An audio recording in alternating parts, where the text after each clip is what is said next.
Hi everybody. In this video, we are going to discuss about the same topic called as the post-fertilization events. Post-fertilization events. In the previous video, we have studied about how the embryo develops. So here, we are going to study development of dicot embryo. How the dicot embryo will be developed. How the dicot embryo will be developed.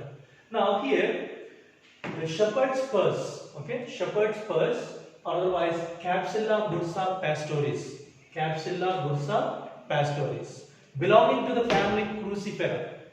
Okay, in this they have studied how the development of the dicot embryo will be taking place. So they have taken this particular plant, or in this plant they studied how the embryo will be developing, called as what? Shepherd's purse, otherwise called as what? Commonly it is called as shepherd's purse, otherwise it is called as Capsella bursa pastoris, belonging to the family Crucifera.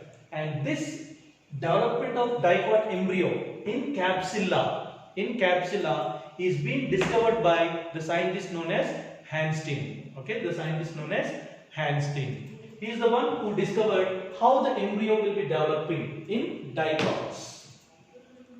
So in capsilla, if you are looking at the ovule, the body of the ovule is curved. Okay, the body of the ovule is curved. Okay, the body of the ovule is curved, and due to which even the embryo will be appearing curved. Okay, so the ovule is in curved shape, and that's why even what is curved now, it is the embryo. So embryo will also be appearing in curved shape. So here, if you are looking at the embryo, it is appearing like a curved shape. Why the embryo is in curved shape? Because the ovule is in curved shape. The body of the ovule is curved shape in capsilla. So that's why even the embryo will be curved. Okay, even the embryo will be appearing curved in shape. So when the embryo is appearing in curved in shape, we use the term called as the torpedo. This is an important one. For a mature embryo, okay, for a mature embryo which is appearing in curved shape, even this is the actual diagram showing how the embryo is in curved shape. So when the embryo is appearing in curved shape, we use the word called as what? Torpedo. Okay, the word called as torpedo. So whenever you are coming across the word torpedo in regarding to embryo, we should remember that the embryo is in what shape now? Curved shape. Especially when we are talking about the capsilla. When we are talking about the capsilla in the family of Cruciferae. Okay, in the family of Cruciferae. Now, the next point that we have to keep in mind is that an axis is present. An axis is present between the plumule and the radicle. Between the plumule and the radicle. Okay, if you are seeing in this diagram, we can say that there is an axis that is present between the plumule and the radicle. This is the axis, the main axis we call. Okay, this is the main axis we call, and we call this main axis as what? Embryonal axis. Embryonal axis we call it as. Okay, we call this as embryonal axis. So an axis is present between the plumule and the radicle. And this axis is called as what? Embryonal axis. And this embryonal axis, okay, the main embryonal axis is also called as thigellum. Okay, is also called as thigellum. Okay, it is also called as thigellum. So we came across one word called as torpedo. Torpedo means what? When the embryo is in curved shape, we are using what? Torpedo. When a mature embryo is in a curved shape, we are calling it as torpedo. At the same time, the embryonal axis, an axis that is present between the plumule and the radicle, an embryonal axis, is also called as what now? Thigellum. So this is another word that we have to keep in mind, that is thigellum. Okay, thigellum. Okay, thigellum. What is this thigellum? It is the main embryonal axis. It is the main embryonal axis. Okay, main embryonal axis that is there in this dicot embryo. We call it as what? Thigellum. We call it as thigellum. So here, if you are seeing, we are calling this these two as what now? The next point, the cotyledons. Okay, these two are the cotyledons. If you are seeing the cotyledons, they are present on lateral position of the embryonal axis. On lateral position of the embryonal axis, there are cotyledons that are present. So you have to remember, cotyledons are present in lateral position. One on either side of what? The plumule. Means what? In between these two cotyledons, what is there? The plumule. Okay, the plumule will be there. See, if this diagram can also be taken in a simple way where we can draw like this. So suppose these are the two cotyledons. Okay, two cotyledons, and here is the endosperm. Sorry, here is the embryonal axis. Let us say that this is the embryonal axis. This is the embryonal axis. Okay, this is the embryonal axis. And what are these? We are saying them as cotyledons. Okay, these two are the cotyledons. So cotyledons are present on lateral position. On lateral position of the embryonal axis. So you have to remember the next one is that the cotyledons, okay, cotyledons are present on lateral position. Okay, they are present on lateral position of the embryonal axis. Lateral position of the embryonal axis. And where the portion of the embryonal axis, okay, the portion of the embryo which is above the cotyledons is called as what now? It will be called as the plumule. It will be called as the plumule. The portion of the embryonal axis that is below the cotyledons, this part will be called as what? The radicle. Okay, it is called as the radicle. Or otherwise, we call this, okay, we call this as what now? It is called as the epicotyle. Okay, epicotyle. Okay, it is called as the epicotyle, and whereas this part is called as the hypocotyle. Epicotyle and hypocotyle are the two parts of the embryonal axis, or in a, you can see these two parts in a matured dicot embryo. In a matured dicot embryo. And here we are coming across two words. What are those? Epicotyle and hypocotyle. So what is epicotyle? We said the portion of the embryonal axis, the portion of the embryonal axis which is above what? The attachment of what? The cotyledons is called as epicotyle. Is called as epicotyle. This epicotyle will be giving rise to what? Plumule. It is giving rise to plumule, or we can say it as stem tip, or we can say it as stem tip. So epicotyle is giving rise to what? The plumule, or otherwise we are calling it as stem tip. Or in simple sense, we can say that epicotyle is the one which gives rise to the shoot system. Which gives rise to the shoot system. And the hypocotyle. Okay, what is this hypocotyle now? Hypocotyle is the portion of the embryonal axis which is below the attachment of the cotyledons. Below the attachment of the cotyledons. This part, okay, this part we are calling it as what? Hypocotyle. We are calling it as the hypocotyle, and this hypocotyle is giving rise to what? The radicle. It is giving rise to the radicle and the root tip. Okay, it is giving rise to the radicle and root tip, we say. Okay, root tip, or we can say this as or root tip. Okay, radical or root tip. And also please remember, we have already studied about the hypophysis, which is very close, adjacent to the embryo. We said adjacent to the embryo of the suspension cells is what? Hypophysis. That hypophysis is this here, which is giving rise to what? The root cap. So all these together will help in what? Formation of the root system. Radicle will be giving rise to what? Root system. So here, let's check it out. The portion of the embryonal axis, the portion of the embryonal axis below the cotyledons is called as hypocotyle, which is giving rise to the radicle or root tip, we say. Root tip, and as well as here, what will be the root cap? This root cap is being formed from what? The hypophysis of the suspensor cells which are adjacent to the growing embryo. Which are adjacent to the growing embryo. We call this as the root cap. So here the next point that we came across is the epicotyle and hypocotyle. Epicotyle and hypocotyle are the two terms again we have to remember when we talk about the development of the dicot embryo, showing two cotyledons. Showing how many cotyledons? Two cotyledons. That's why we are calling it as what? Dicot. Two cotyledons are seen. Okay, dicotyledons. So this type of development of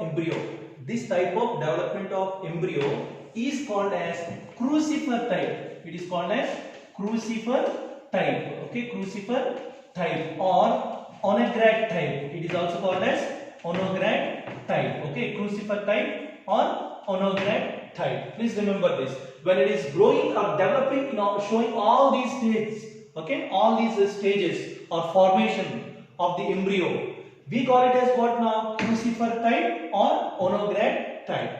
And this is very common in the crucifer family or in the dicots. It is a very common type of development of embryo. Please remember, in all the dicots, this is the common type of development that is shown, and this is very clearly shown in what? Capsula. Okay, capsula will be showing what type of development of the embryo means. It is crucifer type. Okay, capsula will be showing crucifer type of development of embryo. So next point is that the development of embryo is endoscopic. Okay, is endoscopic. The development of embryo is called as what? Endoscopic. Why we are using the word endoscopic? Endoscopic means when the embryo is pushed inside or growing inside into the embryo sac, it is called as endoscopic. But otherwise, very clearly you have to keep in mind, endoscopic means when we came across the fertilized zygote, diploid cell present in the ovule, this ovule, okay, this zygote have undergone transverse section, which is unequal division, and it has formed into how many cells we said? It has formed into two cells we said, one which is small and one which is large we said, and one which is towards the basal side means at the micropyle region we call it as suspensor, and one which is towards the terminal, which is inside, okay, inside we call it as what? The terminal cell. This is terminal and this is suspensor. Remember, this I am saying basal cell, this I am saying suspensor. Okay, sorry, this I am saying it as basal cell, which is called as suspensor. This we are calling it as what? Terminal cell. This is the embryo cell, which is pushed inside into the embryonic sac. Okay, embryo sac. But here the question is this embryo. We said that this embryo undergoes division, two longitudinal divisions and one transverse division we said, forming into 8 cells we said, and all those 8 cells formed into how many now? 4 and 4 arranged. Okay, as we said, 1, 2, 3 and 4. 1, 2, 3 and 4. 2 tiles. We said they are formed as 2 layers, and we said what? 2 tiles. And now if you are seeing here, we should remember that only these cells are participating in the formation of the embryo. Okay, not those are suspensor cells. Suspensor cells are also coming from what? The zygote only, but these cells are not developing into embryo. Please remember this. Okay, suspensor cells which are also formed from the zygote do not involve in the formation of the embryo. Even though they are coming from what? Zygote. Which means only few cells of the zygote are involved in formation of the embryo. So that's why we are using the word endoscopic. So endoscopic means what? When few cells of the zygote involved in formation of the embryo, we call it as endoscopic. Please remember this. This is another word which is very, very important. So here, when we are talking about development of dicot embryo, we have taken the example of what? Shepherd's purse. Also known as what? Capsula bursa pastoris, which belongs to the family Cruciferae, discovered by whom? Hansteen. And because the body of the ovule is curved, even the embryo is in curved shape, and that's why we are calling it as what? Torpedo. Mature embryo is in curved shape, so we are using the word torpedo. And here we came across another word, the embryonal axis. Okay, the axis between what? The plumule and the radicle. There is an embryonal axis we said, and this embryonal axis is called as what? Tigellum. It is called as tigellum. So tigellum is nothing but what? It is the main embryonal axis. And next one we said cotyledons. Cotyledons are placed, there are two cotyledons placed on lateral position of the embryonal axis, and this embryo is showing the two regions. Okay, it is showing two regions. One is called as what? Epicotyle and hypocotyle. The portion of the embryonal axis, or the portion of the embryonal axis attached above the cotyledons, the two cotyledons, is called as what? Epicotyle. Okay, the portion attached above the two cotyledons is epicotyle. Below is what? Hypocotyle. Epicotyle is giving rise to what? Plumule and stem tip. Whereas the hypocotyle will be giving rise to radical or root tip, we are seeing. And this type of development of dicot embryo is seen in the, whatever we have seen is called as what? Crucifer type, or otherwise onograd type we are calling it as. And this is very common in all the dicot embryos and especially in capsula. Okay, capsula. And we are using the word endoscopic. Endoscopic means what? When only few cells of the zygote are involved in formation of the embryo, we call it as endoscopic.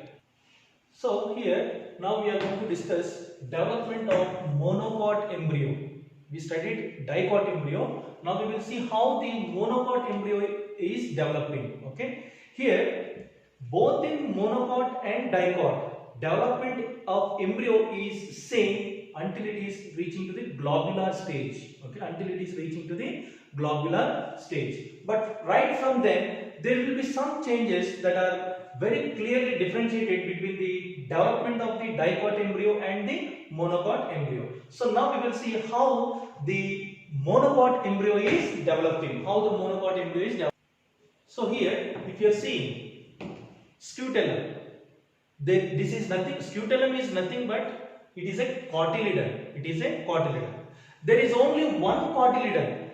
There is only one cotyledon, which is scutellum is appearing in what shape means? It is appearing like a shield shape. Okay, shield shape we say. Okay, scutellum is shield shape, and it is there present on one side. Okay, of the embryo. Okay, on one lateral side of the embryo, this scutellum is present. Called as what? We are in simple words. We are calling it as it is in shield shape. We are calling. So the scutellum is nothing but what? It is a cotyledon. So here we can see very clearly that there is only one cotyledon present in the monocot embryo. So when there is development of the monocot embryo, we can see only one cotyledon, and this is very common in the grasses. Okay, in the grasses this is very common. Okay, when we are talking about the grasses, it is very common, showing only one cotyledon, which we are calling it as scutellum, which may be appearing in shield shape, present on one lateral side of the embryonal axis.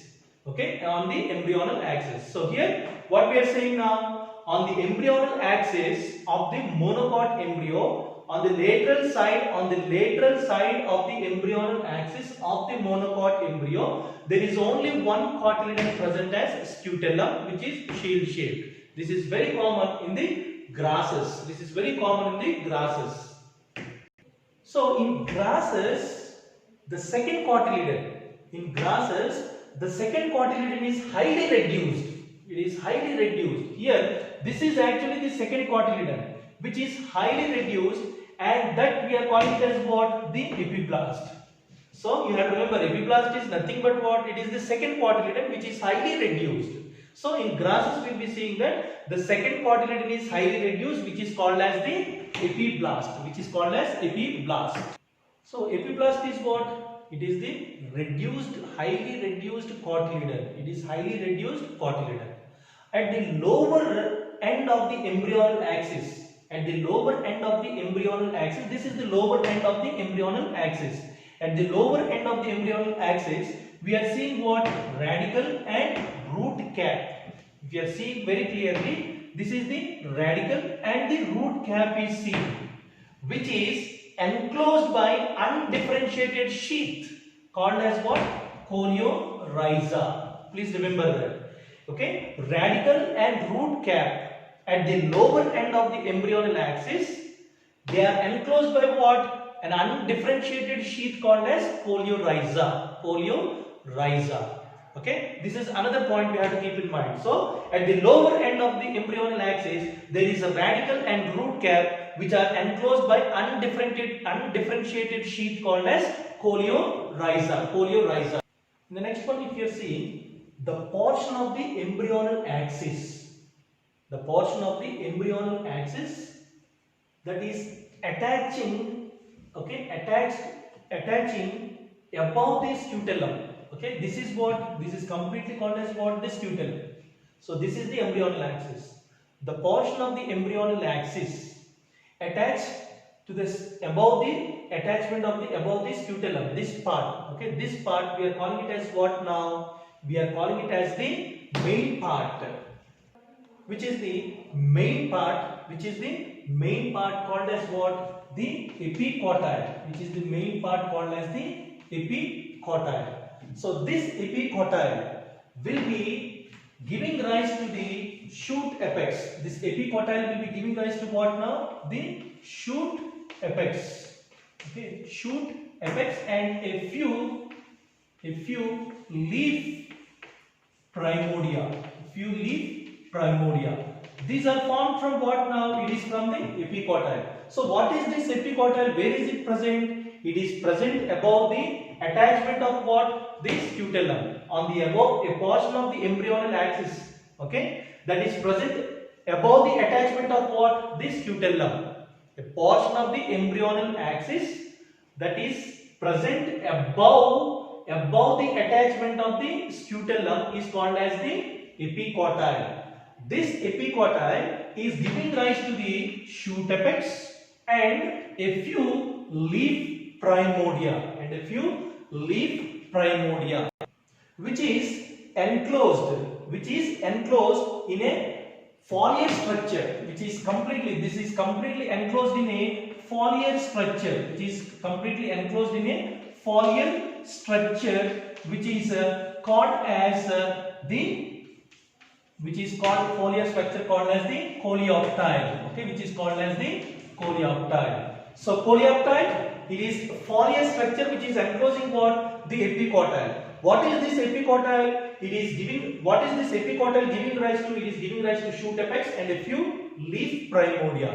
What is this epicotyle means? It is the portion of the embryonal axis which is present just above the attachment of what? The scutellum, which means this is this part. Okay, this part. So whole of this part we are calling it as what? Epicotyle, which is giving rise to shoot apex and a few leaf primordia. And this epicotyle is completely enclosed by what? A foliar structure called as what? Coleoptile. So here is the coleoptile, like the foliar structure, which is completely enclosing the main part, that is the epicotyle. Okay, that is the epicotyle. So here you have to remember what is coleoptile. It is a leaf or foliar structure which is enclosing the epicotyle. Coleorhiza, it is enclosing what? The radicle and the root cap. So this is how the development of monopod embryo will be taking place. Thank you so much.